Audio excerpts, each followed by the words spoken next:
New at 6, a 70-year-old man is in the hospital after police say Brandon Watt assaulted him with a 2x4 yesterday. News 10 NBC's Aaron Mahin spoke with the victim's family and Newark police to learn what happened. This is where Johnny White's family says Brandon Watt beat him yesterday. I'm about to show you an image of what White looked like immediately after the assault and a warning that some might find this image hard to look at. The assault left White with a broken nose, broken eye socket, and stitches over his ears. I saw him laying in that bed and it didn't look real, to be honest. It was terrible. I spoke with two of White's daughters. They stayed with him overnight, taking turns to check on White in the emergency department. They tell me that Watt had been harassing their dad for weeks. Police tell me that's something they're investigating. My father is 70 years old. He did not deserve this. And he will give you the shirt off his back. He goes to work every day. He loves his animals. He loves his wife. They've been married for over 20 years. And he's lived in Newark 18 years. Yeah. Nothing like this ever happened to my father. I stopped by the Newark Police Department and spoke with Chief Gonzalez. He told me that Watt cooperated until he found out he was going to jail. And that in addition to the assault charges, Watt also faces one count of endangering the welfare of a child, since police say he had his daughter with him at the time of the assault. The chief tells me he's not ruling out that it could be racially motivated, but in order to confirm, he needs to speak with White once he's healthy enough to make a statement. There's really still hate out there, and people really solely just hate because you're black. And that's the sad part. We should all, the way the world is set up right now, like everybody needs help, everybody needs love, and everybody needs family. Like we shouldn't be just going on somebody's property and abusing them. Police say that Watt's charges could change after speaking to White. So far in their investigation, they've spoken to Watt, two witnesses, and seen video evidence of the assault. Reporting from Newark, Aaron Mahin, News 10 NBC. Watt is in custody in the Wayne County Jail. In addition to assault and endangering the welfare of a child, he also faces one count of criminal possession of a weapon. First tonight's shocking video shows a man pulling a gun on 3 teenagers. You see it right here. And this is 10 Tampa Bay News at 11. I'm Dave Wagner. It's good to have you with us. I'm Courtney Robinson. The teens say this encounter happened as they were going door to door for their car detailing business. 10 Tampa Bay News reporter Chris Hurst spoke with the teens who say they were scared for their lives. Now demanding our ID. This is video taken from a dash cam for 2 Clean Whips, a new business started a month ago by Alekos Speaker and his friends Gio Lenhart and Santi Salinas. And we all just decided to come together and make the business and just make it happen. But what happened late last week, going door to door, handing out flyers. Guys, you already know what it is. He's gonna go door knocking for the first time today. Let's get it! we were just very amped up for that day. Has them rethinking how to advertise. I don't think I'm gonna go door knocking after this again, really. On a street near Gulfport, a neighbor the young men don't know came up to Gio. They say he started shouting at them, demanding to see IDs. When he asked me for ID, I reached for my phone, and I just want to record whatever last moments I had. That video shows the man yelling at them with a gun at his side, demanding to know why they're there. I can tell you. Can you please put that away? If you want to, We're not. We're not. Yes, I feel like there's a lot of guns on the street. I hear you. No, we're not here for nothing like that. I was just how could I get us out of here safely, without anything bad happening to even any one of us? I understand why you'd be worried, but we don't have any bad intentions at all, sir. We just we're just young kids. We're college kids trying to make money this summer. And we I understand that. Later, another neighbor tells him the handgun is cocked. I know it is. It's always ready to shoot. Yeah. Pinellas deputies say they're still investigating the confrontation. In a way, it kind of motivated me to just keep pushing. We call it the 2 Clean Mobile. These 3 friends aren't letting an inauspicious start to their business stop their entrepreneurial spirit. I feel like if we just put our hearts to it, we can really do a lot. In St. Petersburg, Chris Hurst, 10 Tampa Bay News. Florida law says door-to-door sales are legal, although in Pinellas County, you need a permit to do that.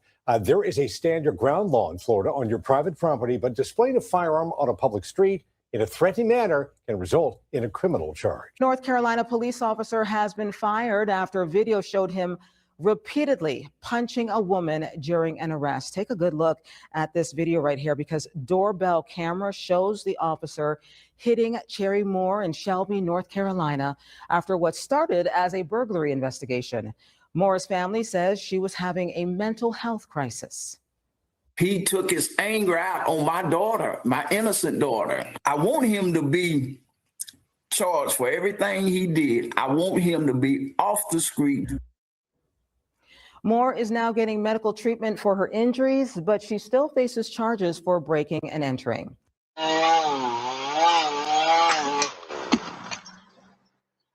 1 year ago tomorrow, a gunman allegedly shot his neighbor, despite the victim asking police to take action for months. Now the city is trying to figure out whether the case was handled correctly. But as WCCO's Jason Rantala reports, an auditor says the police who investigated that shooting aren't cooperating. It's unimaginable what was allowed to happen. Davis Moturi is still recovering from physical and mental wounds after being shot in front of his house 1 year ago. It's the culmination of roughly 20 acts of aggression. Moturi says he reported to police, but help never came. Harassment and threats, allegedly from Moturi's next door neighbor, John Sawchek.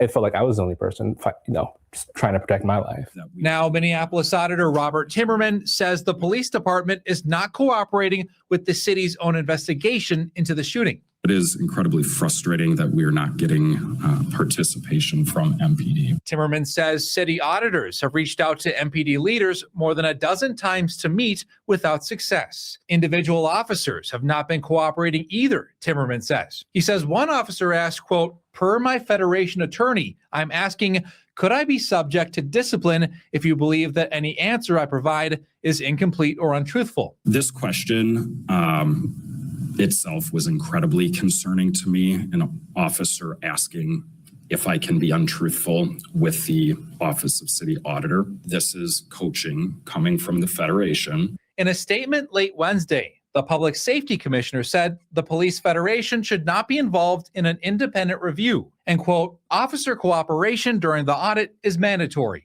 and he's working to ensure outstanding interviews are scheduled." Police Chief Brian O'Hara said in a statement he will ensure this department's full cooperation during any audit going forward. Jason Rantala, WCCO News. We reached out to the Police Officers Federation of Minneapolis, but have not heard back. Police did arrest Sawchek for shooting his neighbor, but doctors and the court ruled that he is not fit to stand trial right now. I want you to understand this, okay? It's a horrible story. Police chased the wrong man. They believe he's a black man. He's not black. They believe he's black. And they put bullets inside of his car, inside of his body, and they allow him to completely bleed out while they argue amongst themselves if they even shot. Here it is. In January, 2 911 callers reported a white van driving erratically, saying 2 black guys were inside and had a gun. Police found a white van. They rammed it twice on purpose, flipped it on its side, and fired 27 shots at the driver. The driver was John Genuine, a white man alone with no gun, not the guys they were supposed to be chasing. And think about it for a second. 27 shots because they thought he was black. That's the level of excessive force we're talking about here. Only 7 shots hit him. None alone killed him. He bled out slowly inside the burning van, while officers stood outside debating whether they'd even hit him. Nobody called for help. He died over 5 minutes while at least 8 officers watched. Police told his parents over 17 hours later that there'd been an exchange of gunfire. There wasn't. He never fired a shot. He was an engineer driving to fix equipment. 2 of the officers who fired had received awards for distinguished service. One of them got the Department Life-Saving Award. And the same department is facing 2 whistleblower lawsuits for hiring unqualified officers and firing staff who tried to report it. This is what our tax dollars fund. And the authority to kill handed to people who can't even get the basic facts right, then lie to a grieving family about it. They thought it was black. They recklessly shoot and kill him. They realize their error. They lie to the family. They tell the family it was a return, an exchange of gunfire. There was none. Put up full mass. These are the allegations. According to The Intercept, in the early hours of January 6, 2026, 2 911 callers in Michigan reported a van driving erratically. Within an hour, police found a white van, crashed into it twice on purpose, and fired 27 shots at the driver while the vehicle lay on its side. It was also burning. At least 8 cops watched as 34-year-old Navy veteran John Genuine bleed out and died inside of the vehicle. Of several inconsistencies in the police response, one stood out. The only physical description provided to the dispatcher was that, quote, 2 black guys were driving the van. And a caller said they'd brandished a handgun at his wife.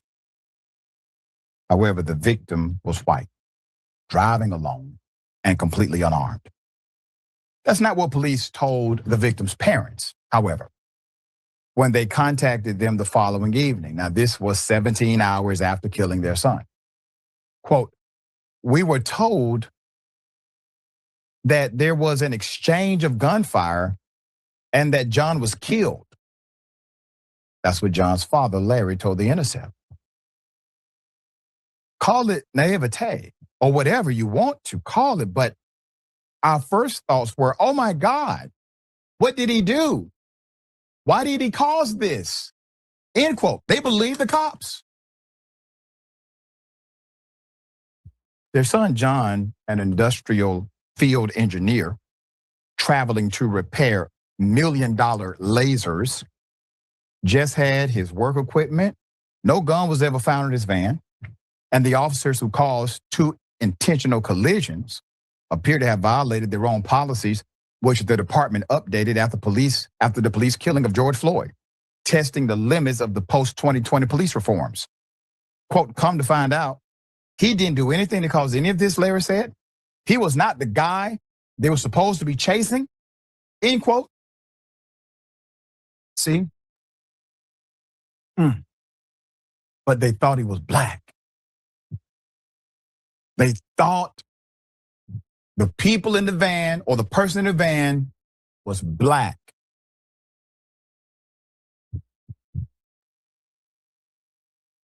This is why I say something when they knock on my neighbor's door. Because if you say nothing when they're knocking on your neighbor's door, you don't have a neighbor when they're knocking on yours. Their son, John, is dead because of racism, and he happens to be white. Their son, John, is unfortunately dead because white cops believe John was black.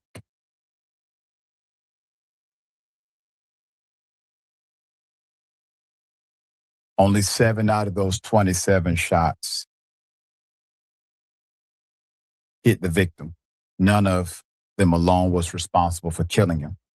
That's according to an independent autopsy obtained by the family and described by their attorneys in a press conference last week, which found he bled out and died over time. While he struggled and died, dashcam footage recorded officers outside discussing whether any of the shots had hit him. After several minutes had passed, one officer said over the radio, quote, "He's kicking around inside the vehicle right now." End quote. None of them called for emergency services.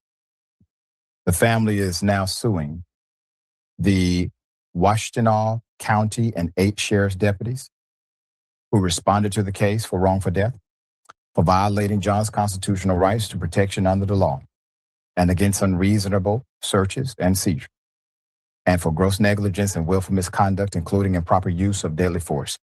The suit seeks to hold the county responsible for what it calls the sheriff's failures to train officers and enforce its policies. Of the four deputies,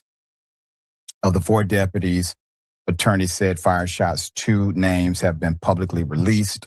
You have Jacob Gumbos, who's pictured there, and Jonathan Early, who has no picture that we can verify right now. The sheriff's office placed Gumbos Early and the other deputies involved on paid administrative leave pending an investigation by the Michigan State Police, which was completed last month and is now pending review by the Michigan Attorney General. The state attorney general will decide whether to bring criminal charges against any of the officers in the case. They should be charged, in my opinion. They killed a man that should be alive. Continues for a teen reported missing from Horn Island. 18-year-old Nolan Xavier Wells was last seen Saturday afternoon on the northwest tip end of Horn Island. And joining us now live is Will Polston with the details on this ongoing investigation. Good morning to you, Will. Good morning, Brandy, and good morning, everybody joining us at home. If you were with us for our first couple of live shots, you saw the mobile command unit here, and now over my shoulder, you can see a couple of rescue boats here as well, many of them saying state law enforcement on the side of them as the search party is getting ready to get back up and rolling here from Lake Mars Pier. Now, this is out in Jackson County. Now, Nolan Wells is the subject of this search, an 18-year-old boy from here in Ocean Springs who now plays college football. And now he went missing as of last seen at Horn Island on the northwest tip at 3 p.m. on Independence Day. He went out with a couple of buddies, but has not been seen since. Was last seen wearing no shirt with blue swim trunks and sunglasses on. Now, the United Cajun Navy has also been aiding in this search. We got a chance to speak with them earlier during this search, talk about what needs to be known to better find Nolan. And I've heard that he got on a different boat. I heard he went to a different island. I heard that he swam out trying to catch another boat. I heard a lot of different things, but I don't know which one is true. But I need to know exactly what's the last thing people saw Nolan doing. It's going to make my job a lot easier. Now, Southwest Mississippi Community College is where Nolan plays football at. They just recently released a statement as well. That statement saying, in part, quote, "The SMCC family is praying for the beloved football player Nolan Wells, his loved ones, and everyone involved in the search. We ask our community to join us in praying for Nolan's safe return." And the Jackson County Sheriff's Department is also asking if you have any photos, videos, or anything from Horn Island on Independence Day that could help pinpoint where Nolan could be, to please send that in to the department as well. Live from Jackson County, Will Polson, WLOX News Now.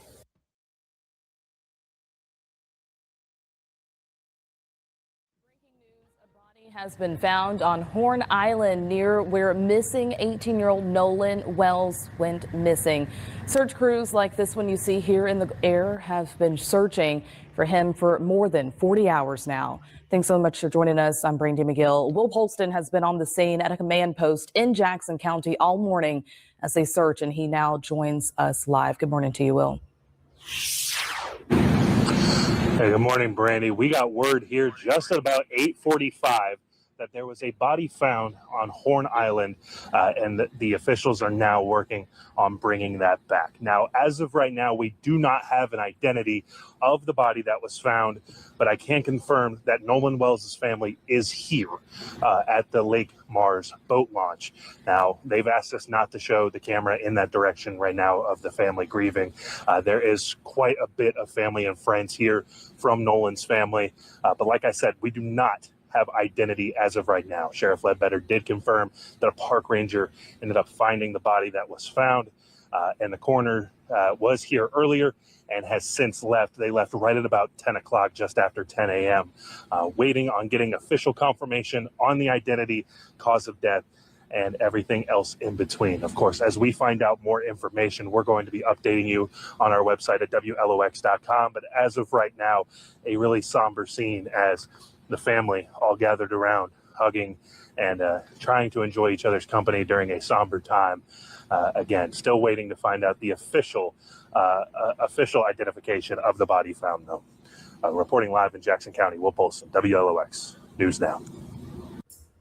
Well, thank you so much for that. So Nolan Wells, he's also a football player at Southwest Mississippi Community College, SMCC, also putting out a statement asking their community to pray for his return.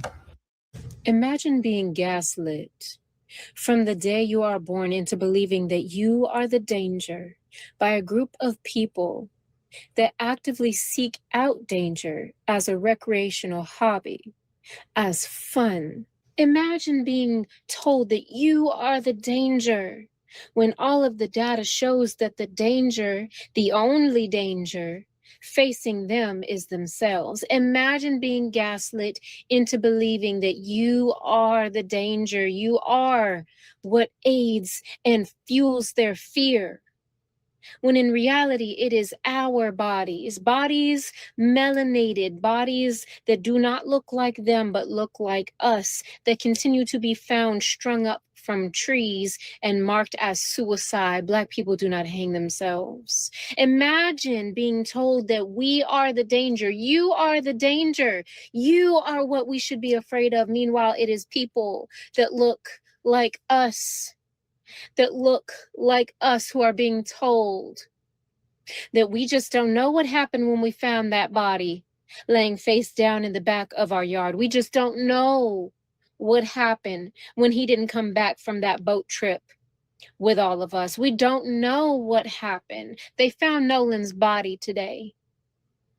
And that group of white boys that he thought were his friends don't know what happened. They found Tamla face down in a group of people that she thought were also her friends, and none of them know what happened. I am telling you this because this is what the relationship between Black folk and European American has been since the inception of this nation. 250 years of gaslighting, 250 years of narcissistic abuse and jealousy. Imagine being told that you are the danger when the data says otherwise, the instances say otherwise. Do you think that when Austin Metcalf was unalive, do you think these white parents sat their children down and had a conversation with them about not being left alone in groups of Black folk? No, I don't believe so, because we have been told by white women from this very community that if their children are in trouble, they tell them, go find a Black woman.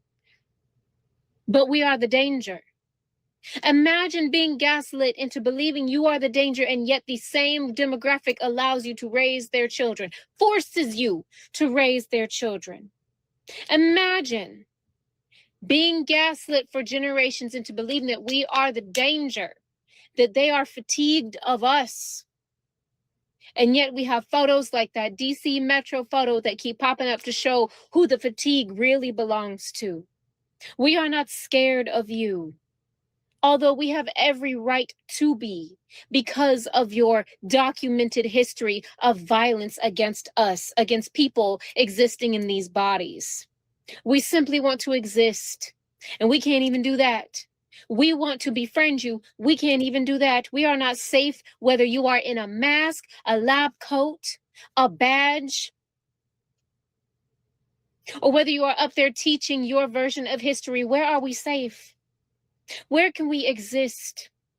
It is you that has to seek out danger for fun, for a thrill, because you do not live your life facing the same experiences that we face on a day-to-day basis. That photo is just a normal Tuesday being Black in America. It is not an anomaly. This is not new.